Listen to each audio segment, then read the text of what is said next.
그래서 오늘은 이방인이라는 특성에 맞게 임하신 성령 세례에 대해서 생각해 보겠습니다. 성령 세례는 첫째로 말씀 중에 임하신 사건입니다. 44절이에요. 베드로가 이 말을 할 때에 성령이 말씀 듣는 모든 사람에게 내려오시니, 자, 이 말하기까지 어떤 경로를 거쳤나요? 결국 하나님은 고넬료를 택하셨는데 가장 걸림돌이 누구인가요? 예수님의 수제자인 베드로 아닙니까? 정말 우리 가운데 편견이 무서워요. 그런 베드로의 선민의식을 설득하시고 고넬료를 소개하시고 만나서 깨닫게 하시고, 그래서 본인이 성령의 증인이 되어서 성령의 증언으로 화평의 복음을 전했습니다. 사람들은 하나님을 믿는다 하면서 자기를 위한 그 상상 속에 하나님 상을 다 만들어 놓고 있어요. 옥황상제도 하나님이라 그러고, 그러니 상상 속의 우상의 하나님을 부숴버리는 것이, 부셔버리는 것이 바로 예수 그리스도의 십자가라는 것이죠. 구속사의 과정에서 주님의 십자가 사건은 우리의 죄를 깨끗게 하시고 우리에게 성령을 보내주시기 위한 주님의 화목제로서의 죽어지는 헌신이었습니다. 그런데 우리는 어떻게 하나님이 인간이 되어서 십자가에서 피를 흘리고 죽는가 하는 이게 와 닿지를 않아요. 나를 위해서 죽는다는 것은 내가 죽어지는 고통이 아니면 이게 알기가 어렵습니다. 제가 아무리 설교를 해도 이 성령님이 아니면 깨달을 수가 없습니다. 그래도 믿음은 들음에서 난다고 했기 때문에 이렇게 듣다 보니 성령이 임하시기도 하더라고요. 주님의 십자가를 깨닫고 내가 벌레보다도 못한 죄인이라는 것을 이제 깨닫고 죄사함의 은혜를 받아야 그때부터 성령님이 효과적으로 돕습니다. 이것이 화평의 복음이고, 바로 이 복음을 들을 때에 성령이 말씀을 듣는 모든 사람에게 내려오셨다고 해요. 내려오시니로 번역된 동사는 이게 부정과거가 사용되었는데, 성령 강림이 갑자기 예측하지 못한 가운데 전적으로 하나님의 뜻에 따라 순식간에 이루어졌다는 것을 보여줍니다. 자, 베드로는 주님과 같이 식탁 교제도 하고 십자가 부활 다 보았어요. 3년 동안 양육 다 받고 그 엄청난 거 다 목격자가 되었는데, 그런데 베드로가 할 일은 물고기 잡으러 갔어요. 우리가 성령이 내려오시지 않으면은 아무것도 할 수가 없는 거예요. 능력이 생기질 않아요. 그래서 베드로의 3년 동안의 양육 생활에서 자기 확신과 그 연약함을 다 보여줬어요, 우리에게. 마찬가지로 성경을 알아도, 교회를 다녀도, 수없이 설교를 들어도 이 성령을 받아야 앞으로 나갑니다. 근데 이제 베드로가 성령을 받기까지는 시간이 많이 걸렸거든요. 근데 그렇게 유대인들은 기다려서 받은 성령인데, 이방인 고넬료 집에는 이 성령이 순식간에 지금 내려오셨다는 거예요. 아니, 자신에게 몇 년 동안 일어난 일이 어떻게 눈앞에서 이렇게 순식간에 일어날 수가 있는가 말이에요. 근데 여기 오늘 하나님의 말씀이 선포되는 곳에, 말씀을 듣는 중에 성령이 내려오실 수 있다는 것을 보여줍니다. 제가 생각해 보면 집사 시절에도 큐티 모임에 온 분들이 단지 그 모임만 왔는데도 성령이 내려오신 분이 이렇게 많았어요. 양육을 받은 것도 아닌데 성령께서 말씀 속에서 충만하게 임재하십니다. 왜냐하면 말씀은 성령의 영감으로 쓰여졌기 때문입니다. 말씀은 성령을 통해 역사하고 성령은 말씀 안에서 활동을 하십니다.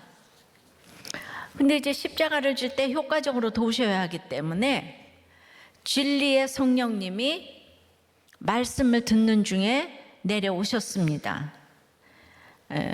그렇게 베드로를 설득하시던 하나님의 열심이 드디어 결실을 보신 거예요. 그 이방인 선교, 그 전도, 이 복음 전파, 이게 결실을 보신 거죠. 그러니까 우리가 아무리 뭐 이렇게 설교 들어도 성령이 내려와야 돼. 성령. 자, 여러분은 말씀 듣는 중에 성령이 내려오셨습니까? 예. 오늘 주일 설교, 목장 예배 다, 오늘도 성령이 내려오시기를 소원합니다. 아니면 성령님이 아직도 하늘에 굳건하게 좌정하고 계십니까? 성령 세례는 두 번째, 편견을 철폐하신 사건입니다. 45절이에요. 베드로와 함께 온 할례받은 신자들이 이방인들에게도 성령 부어주심으로 말미암아 논란이, 그러니까 이제 성령이 내려오신 정도가 아니고 여기 부어주셨대요. 이건 위로부터 선물이 넘치도록 아낌없이 막 붓고 흘리고 쏟다. 이므로 이제 그렇게 이제 성령이 철철 홍수지도로 그러니까 지금 내려오셨고 부어주셨어요. 특히 이 동사가 수동태로 쓰여진 것은 이 일을 행하시는 주체가 바로 하나님이심을 보여주는 거예요. 그러니까 우리가 막 그냥 비처럼 맞으면 세례라고 얘기하잖아요. 물 세례 받았다면. 그러니까 이 성령 세례가 맞습니다. 이 동사의 시제는 완료로 표현됐는데 베드로와 함께 온 할례받은 신자들이 놀란 것보다 이 성령 강림이 성령 세례가 먼저 이루어졌음을 보여주는 거예요. 그러니까 이거 온전히 하나님 작품이에요. 할례받은 신자는 유대인이고 먼저 믿은 자를 말하지요. 근데 안 믿는 자는 이방인이고 그들이 천히 여기는 자인데 고백도 안 했는데 그냥 말씀을 듣는 중에 성령을 부어주시니 이제 놀라지 않을 수가 없는 것이죠. 그러니까 이 놀랐다는 말은 기절할 만큼 지금 이제 놀라가지고 여기서 엑스타시가 나왔어요. 그만큼 이방인은 하나님의 백성이 될 수 없다고 생각을 한 거예요. 자, 유대인들은 난 지 8일 만에 생식기를 칼로 베는 할례를 행함으로 누구도 따라갈 수 없는 전통과 율법을 가지고 있어요. 이방인이 8일로 돌아갈 수도 없잖아요. 그러니까 그만큼 도저히 하나가 될래야 될 수가 없는 거예요. 우리를 따라올 수가 없는 거예요. 그런데 모든 것이 순식간에 이루어졌어요. 유대인들이 지금 베드로와 그 유대인들이 너무 놀란 나머지 하나님께 영광을 돌리지도 않고 믿을 수가 없는 거예요. 믿을 수가 없는 거예요. 양반들이 이제 믿고 교회를 나갔는데 이제 백정이 믿었다고 교회를 나왔잖아요. 그 다음 주에 아무도 교회를 안 나왔어요. 홍문스쿨 교회를 세워서 나갔다고 했잖아요. 근데 성경에서 보니까 종가 이제 그 주인이 하나라 그러는 거예요. 뭐 남자와 여자도 하나래요. 그거를 맨날 나가서 듣는데 그 다음에는 곧 더 나가서 양반과 백정이 하나래요. 그러니까 이게 아무리 인정을 하려도 인정하기가 어려운 거야. 이 몸에 너무 배 있어서. 이 편견이 가장 우리의 거룩을 가로막는 장애물인 것 같아요. 계속 설교되는 주제는 이 편견, 이 편견을 깨트리는 것이 죽을 때까지 우리의 과정이고 거룩의 주제인 것 같아요. 그러니까 성령의 증언으로 이렇게 힘든 과정을 거쳐서 화평의 복음을 전한 후에도 여전히 놀라는 베드로와 이 할례받은 신자들의 그 모습을 보게 됩니다. 저도 평생에 걸쳐서 큐티를 했는데 누가 믿자마자 구속사도 잘 깨닫고 저처럼 잘 깨달으면 제가 이러지 않겠어요? 그리고 못 믿어 이러지 않겠어요? 기절할 만큼 놀랄 것 같아요. 그러니까 나의 경험이, 나의 지식이 내가 얼마나 힘들게 겪은 것인데 내가 최고다 하는 사람이 얼마나 많겠습니까? 마찬가지로 이 주관적인 편견과 아집에 근거해서 가장 완전한 진리인 것처럼 착각하였던 사람들이 세대마다 얼마나 많이 일어나고 있습니까? 예, 우리 초대 기독교 그 시절에 이제 어거스틴 그 시대에 이제 아리우스, 펠라기우스 같은 초대교회 이단들이 너무 똑똑한 거예요. 어거스틴 같은 사람은 완전히 술 퍼먹고 그냥 완전히 얼마나 방탕하예요, 그죠? 우리는 펠라기우스 하는 얘기가 너무 진짜처럼 보여. 또 중세 시대에 막 인본주의적이고 신비주의적인 이런 로마 가톨릭 교회가 너무 보기도 멋있는 거예요. 교회만 봐도 위용이 막 그냥 교황이 그냥 황금호를 막 흔들고. 로마 교회 너무 부자인 거예요, 부자. 그러면은 너무 부자고 너무 똑똑하면 진리가 되는 게 있어요. 그 앞에 가면 작아지는 나 이렇게 되는 거예요. 그래서 그 부여와 그 건물 큰 교회 가졌다고 진리를 외치던 야누스를 정말 화형시키고 갈릴레오를 이단화로 정죄를 했죠. 근세와 현대에 들어와서도 과학과 이성만이 최고라고, 이 인간의 모든 문제를 해결해 줄 것이라고 확신했던 그들도 뭐 다들 한 똑똑합니다. 그러니까 사람은 베드로가 외모로 사람을 차별하지 않는다고 설교했잖아요. 근데 자기도 차별하고 있어요, 지금. 이게 우리의 문제인 것 같아요. 우리는 잘생기면 뭐 이쁘면 착할 것 같고, 똑똑하면은 잘 믿을 것 같고, 부자면은 그냥 그 앞에 가면, 이게 다 우리의 자연 발생적인 이제 이렇게 본능인 것 같아요. 자, 이제 마지막에 그 공산주의를 복음으로 받아들였던 많은 이상주의들 또한 너무 다 똑똑한 거죠. 예. 이제 우리나라는 조선왕조와 일제강점기를 거치며 독립이 될 때 우리나라가 겪은 거는 이 독재와 또 이제 전체주의, 전제 국가였잖아요. 예. 반만 년 또 그렇게 살았어요. 그러니까 이때 등장한 공산주의는 아주 매력 있어요. 모두가 평등하다고 그러잖아요. 예. 안 그렇겠습니까? 그래서 그때 기독교가 들어오기가 아주 힘들었다고 그래요. 기독교는 아주 너무나 그냥 바보 같잖아요. 다 가난한 사람들, 양반들이 저기 하지 않고. 그러나 역사적으로 공산주의를 표방하는 나라는 한결같이 저개발이던가 기아에 허덕이고 있어요. 그런데 이렇게 정말 이 조그만 남한 땅에 이렇게 성령을 부어주신 경우는 이 전 세계 역사상 미국과 이 남한의 예가 특별하다고 하죠. 우린 1907년에 평양의 장대원 교회에 그 죄의 고백으로 회개와 성령의 역사로 대부흥 운동이 일어난 것을 압니다. 정말 성령을 부어주셨다는 표현이 맞아요. 우리나라가 가난해도 너무 복음을 잘 받아들이고 총명하니까 미국에서 온 또 이렇게 카나다에서 온 이 선교사들의 한국 사랑으로 그래도 미국은 끝까지 이 남한을 선택했어요. 그래서 5,000년 만에 처음으로 상권이 분립된 지 이제 겨우 70년. 예. 그것도 수많은 시행착오를 거쳐서 이제 정치하기 될랑말랑 하는데 정말 이 자유를 잘 지켰으면 좋겠어요. 예. 저는 이것을 잊지 말자고 손녀딸이 6.25에 태어났잖아요. 그래서 상기하자 6.25, 그래서 이름을 상기라고 지은 거 아시죠? 서로 기억할 게 믿음의 6대손인데 조상의 믿음을 기억하고 할머니를 기억하고 부모와 서로 감사하는 것을 기억하고 특별히 이 6.25 전쟁의 고난을 기억하라고. 다음 세대는 모를 거 아니에요. 기억하라고.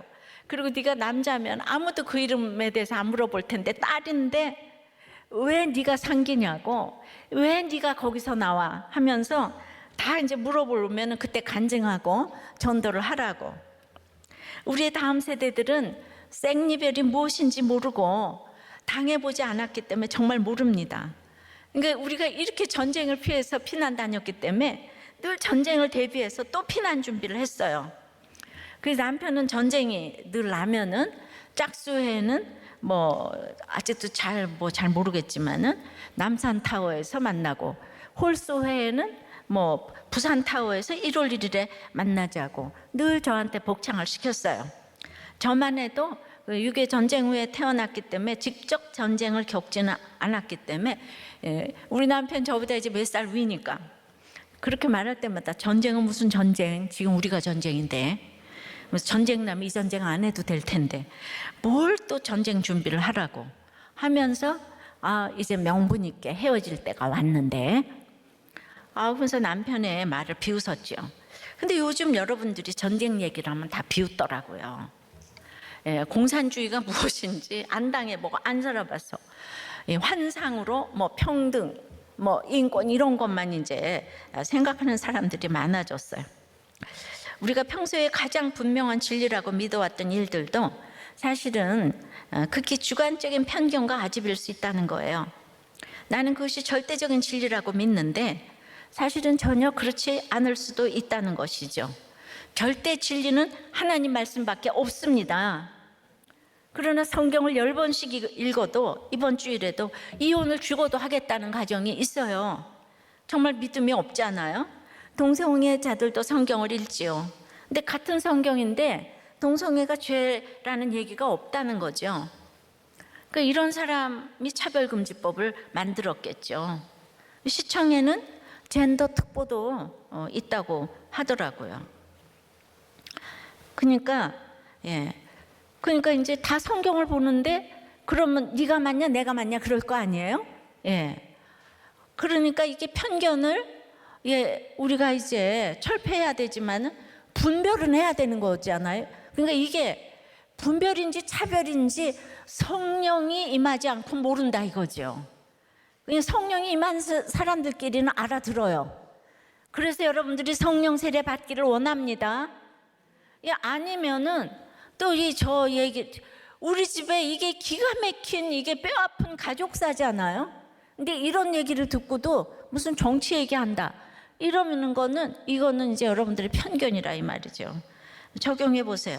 하늘이 두 쪽 나도 포기하지 못하는 편견은 무엇인가요?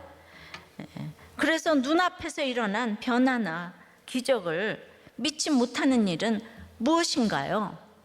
유대인은 이방인의 성령 세례를 절대로 믿을 수 없다고 이제 이러니까 그러면 믿을 수밖에 없는 징표를 또 주십니다. 하나님께서는 요엘서 2장 28절에 내 신을 만민에게 부어 주리니 하고 미리부터 구약에서 예언을 하셨거든요.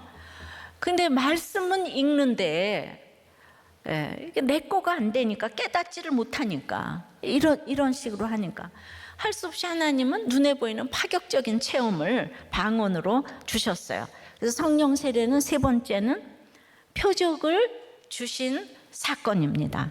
46절에요. 이는 방언을 말하며 하나님 높임을 들음이로라.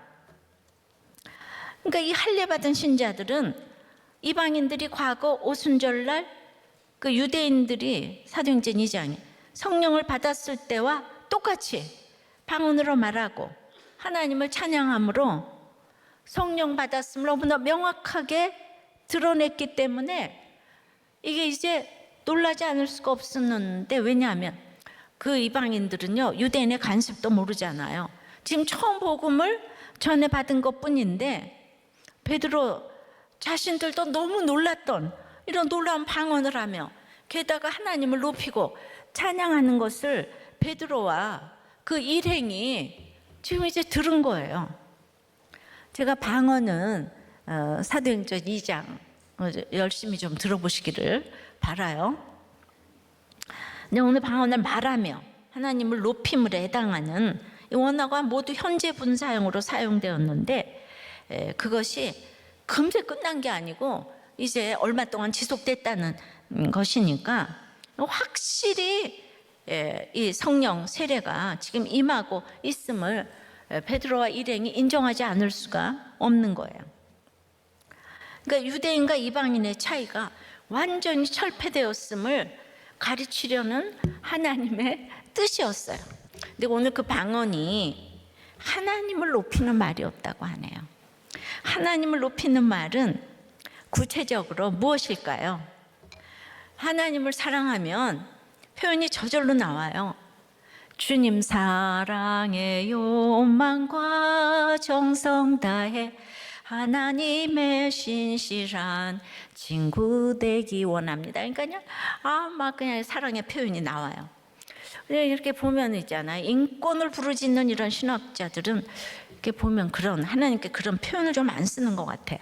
사람의 권리를 더 높이 두기 때문에 그 하나님에 대한 그 사랑이 좀 느껴지지를 않는 것 같아요. 물론 사랑하시겠죠. 근데 사랑하면 표현이 좀 되지 않아요? 그렇게 하나님을 사랑하면 사람에게도 감사할 수 없는데 표현이 돼요. 감사합니다. 사랑할 수 없는데 원수 같은 사람에게 사랑합니다. 갑자기 언어의 할례를 받게 돼요. 이것이 사실 최고의 방언이죠. 예. 그런데 내가 어저께까지 원수로 있다가 오늘 제가 잘못했어요 이러면 뭐 잘못 먹었어요? 알아듣지를 못해요. 성령의 언어를 쓰면 인간이 죄인이라서 알아듣지를 못해요. 또 불평만 하다가 시컨 적용해서 알겠습니다 이러면은 너나 알아 이러면서 이게 바로 하나님을 이렇게 높이는 언어인 것이죠. 이들의 언어가 이 방언, 하나님 높이는 언어가 사랑의 언어, 따뜻한 언어, 정결케 하는 언어로 바로 관계가 해결되는 언어야. 지난 주일에 인생의 모든 문제는 관계라 그랬잖아. 근데 언어가 크게 작용을 하는 거죠. 하나님을 높이는 언어예요. 그것이 하나님을 찬양하는 언어죠. 근데 믿는 사람도 안 되는 방언을 그들이 막 하니까 베드로가 이 사람은 수석 사도 아니에요. 인정하지 않을래요? 인정하지 않을 수 없는 팩트가 딱 이제 나타난 거예요. 베드로는 이렇게 성령 세례부터 받은 그들에게 그래서 물 세례를 베풀지 않을 수가 없었습니다. 공적으로도 인정을 해야 되는 거예요.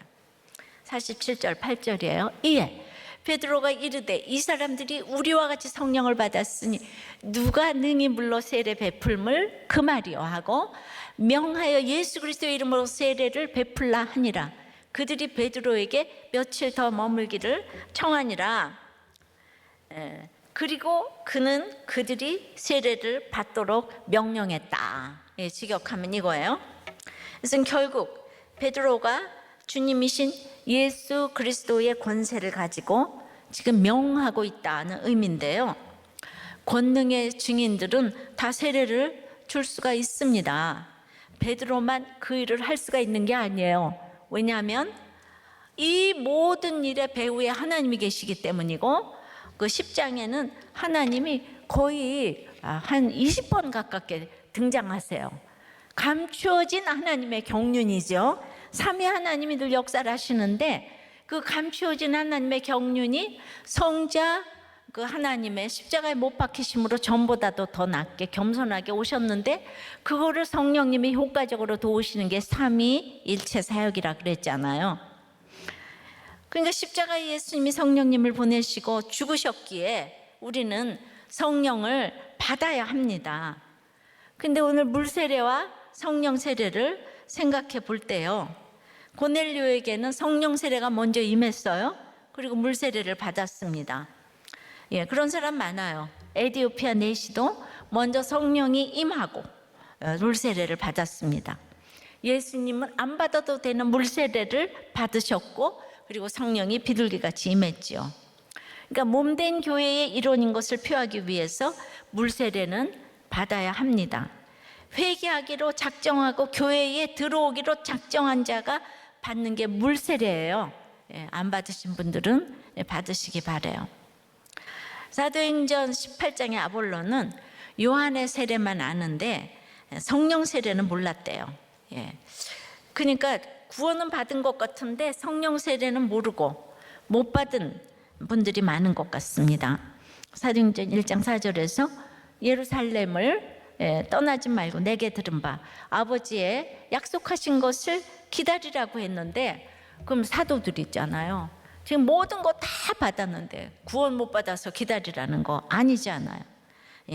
그러니까 이 사람들이 모든 구원받았는데 성령 받기 전에는 아무것도 못하고 물고기 잡으러 갔잖아요. 그 직업을 위해서. 근데 우리가 결혼식만 한다고 그 결혼이 충만한 기쁨이 보장되는 거 아니죠. 서로 사랑하는 본질의 기쁨이 있어야 하잖아요. 주님과의 만남도 결혼식이 공개적인 물세례라면 주님과 동행하기 위해서는 본질적인 사랑의 성령 세례를 받아야 하고, 그것이 유지되려면 성령 충만을 받아야 하는 것입니다. 목장 탐방을 가보면 세례도 안 받은 초신자에게 말씀이 들리며 전도까지 하고 있는 것을 보게 되는데 17년이 돼도 전도하지 못하는 사람도 있어요. 성령은 새로운 삶을 주시는 권능이고요, 또 평생에 걸친 변화의 과정을 이제 시작되게 하세요. 단회적으로 받아도 그때부터 이제 시작이 되는 거죠, 성숙의 과정이. 성령은 인격적이고 초월적이신 분이기 때문에 인간의 생각대로 역사하지는 않으십니다. 물론 본질적인 사랑도 결혼식 전에 올 수 있어요. 이 성령은 사도행전에 그때 오신 게 아니라 창세전부터 계시고, 또 오순절에 또 오셨고, 지금도 계시고 장차도 계실 성령님이십니다. 불의 혀같이 갈라지는 성령은 물세례와 비교해서 불세례라고도 해요. 그래서 주로 이제 불같은 시험이 올 때 성령 세례를 받기가 쉽습니다. 그래서 우리가 진짜 고난이 올 때 정말 불같은 시험, 불같은 성령 임하소서 그러잖아요. 능력을 받기 위해서 이 성령 세례를 받아야 합니다. 우리들 교회가 말씀이 있는데 물 세례만 받지 말고 성령 세례 받아서 권능이 임했으면 좋겠습니다. 마지막 절에 베드로에게 이제 며칠 더 머물기를 청했어요. 근데 이거는 아주 또 간절히 청했다는 그런 뜻인데요. 그들이 성령 세례를 받은 것이 확실하게 베드로를 어부가 아니고 주의 사자로 생각하고 성령이 부어졌기에 이제 성령의 사람을 알아보게 된 거예요. 그래서 너무 성령 받은 사람끼리 너무 좋아서 간절히 청한 거예요. 저는 이것도 성령 세례의 표적이라고 할 수 있습니다. 사람을 보는 눈이 달라졌어요. 좋아하는 사람의 부류도 달라졌어요. 저는 서울에서 초등학교, 중고등학교, 대학교를 다 나왔지만은 제가 지금 함께하는 분들은 여러분입니다. 누가 나를 도와줄꼬? 여러분. 그러니까 지연도 학연도 아무것도 아니고 성령 세례를 받은 분들끼리 너무 좋아하고 기뻐하면서 가는 것이 표적이 아니고 무엇이겠습니까? 이 세상에 뭐 기쁠 일이 있겠어요? 근데 그냥 뭐 생기는 것도 없는데 성령은 그 기쁨의 마음은 성령 희락과 기쁨이기 때문에, 그러니까 성적 지향자들끼리 모이는 것이 기쁜 일이 아니에요. 그 끼리끼리라고 그러죠. 그거는요. 뭔가 차별금지법에 있는 성적 지향이 무엇을 의미하는지 국민들도 잘 모르고 다수의 국회의원들도 잘 모르기 때문에 이것을 쉽게 생각하고 차별을 금지하자는데 왜 그래? 그러는 것이죠. 대부분의 국민들은 동성애와 동성혼을 반대합니다. 그래서 그것을 의식해서 동성애라는 말을 쏙 빼고 포괄적이라고 하면서 성적 지향이라는 단어로 대신했어요. 조용히 집어넣었어요. 자, 차별금지법에는 성별, 장애, 나이, 언어, 국가, 민족, 인종, 국적, 피부색, 출신 지역, 용모, 혼인 여부, 임신, 출산, 종교, 사상, 정치적 의견, 별게 다 포함됩니다. 이미 우리는 그런 법이 있는데 이거를 한 20몇 개 이렇게 넣고 거기에다가 성적 지향, 성별 정체성을 싹 집어넣은 거예요.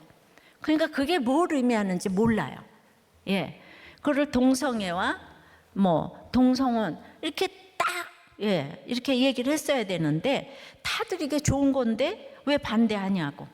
헌법도 양성평등으로 돼 있는데 왜 성평등으로 바꾸는 거. 그게 양자 하나 빠졌는데 뭐가 문제지? 이러죠.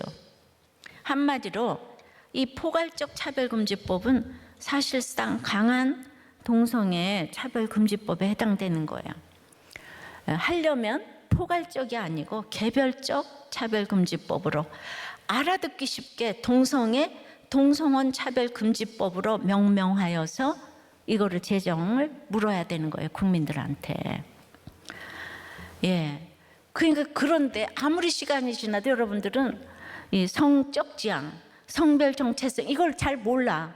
그래서 참 우리가 누군가를 차별한다는 걸로 그렇게 생각을 합니다. 그 남녀 외에 제3의 성이 있다는 거, 이게 문제가 심각하죠. 근데 그보다 더 심각한 거는 고용의 문제인 거예요. 이제 교회, 신학교 모두가 동성애 목사 안 쓰면 차별이 되는 거예요. 그로 인한 이게 차별이 되죠. 그렇게 해서 동성애 혼이 이제 허용이 되면 대리모 출산이 또 허용되잖아요. 지금 외국애를 보면은. 그러면 그 사람 내 아들하고 아들이 그 동성애자가 되면 엄마가 가슴 아프잖아요. 그래서 엄마들이 대리모가 막 돼주는 거예요. 그러면은 한 엄마는 대리모가 돼주고 한 엄마는 난자를 제공하고, 그러면 이게 얼마나 복잡해지는지 아시죠? 이게 누구의 아들 딸인지도 진짜 모르고, 그런 것들이 지금 이제 실제적으로 지금 미국에서 그런 일도 지금 있었고, 그러니까 가정 중수를 하려면은 절대로 이게 허용돼서는 안 되는데, 그래서 순리를 영리로 바꾸어서 총체적 난국이 시작되는데, 여기에 징벌적 손해배상이 300만 원, 뭐 500만 원. 근데 그게 문제가 무한대로 배상을 받는, 그래서 그거 안 하면 형사처벌을 할 수 있는 악법이에요. 그래서 그 혐오의 정의는 국가인권위원회에서 정하고, 그들이 혐오로 생각했다 그러면 이거 혐오인 거예요. 그러니까 제가 이 설교한 이제 어느 저기에서 한 영국 여자 목사님의 당부가 있더라고요. 그 영국도 당시엔 동성애 합법화가 이렇게 순식간에 영국을 파탄의 경주로 이끌지 알지 못했습니다. 그때 그게 뭔지 알았다면 목숨 걸고 막았을 것입니다. 제발 한국은 영국처럼 사단의 강력한 악법에 무너지지 않고 반드시 승리하기를 응원합니다 라고 했어요. 그렇게 영국이 무너지고 카나다가 무너졌습니다. 지금 이렇게 미국까지 무너져가고 이제는 이 똑똑한 한국을 집중 공략하는데, 우리 무너진 전례가 있기 때문에 우리는 절대로 넘어가면 안 됩니다. 지금 우리 국민들의 의중을 떠보고 있는 이 시대에 우리가 이거 이제 이게 넘어가게 하면 안 됩니다. 여러분, 하나님을 안 높이는데 무슨 윤리와 도덕이 있겠습니까? 그야말로 이거 전쟁입니다. 전쟁의 주인은 주님이시기 때문에 우리는 하나님께로 돌아가야 합니다. 믿는 우리가 회개하고 돌이키면 그들에게 성령 세례가 임해서 놀랄만한 방언을 하며 내가 잘못됐다고 이러면서 동성애는 죄라고 하나님을 높이는 표적을 보여주시지 않을까요? 반드시 포괄적 차별 금지법은 통과되지 않아야 합니다. 만국병으로 가는 지름길이에요. 매주일 제가 이 말씀을 지금 드리는 거는 요즘에 하수상한 시대이기 때문에, 나라가 없으면은 제가 이 길게 설교하는 설교가 무슨 소용이 있겠습니까? 우리가 하루아침에 4대째 모태신앙이 완전히 떠나서 왔잖아요. 저 북한의 산정교회에 또 무슨 장대영 교회, 듣기 싫어하셔도 포괄적 차별금지법은 막아야 합니다. 그러기 위해서 내 옆에 사람들을 설득하고 이거를 소개하고 깨닫게 해야 돼요. 길이 안 보여도 성령이 내려오시고 성령을 부어주시면 가능합니다. 저는 국회의원들에게 이 성령 세례가 임하기를 위해서 기도합니다. 그들이 실상을 알기를 기도합니다.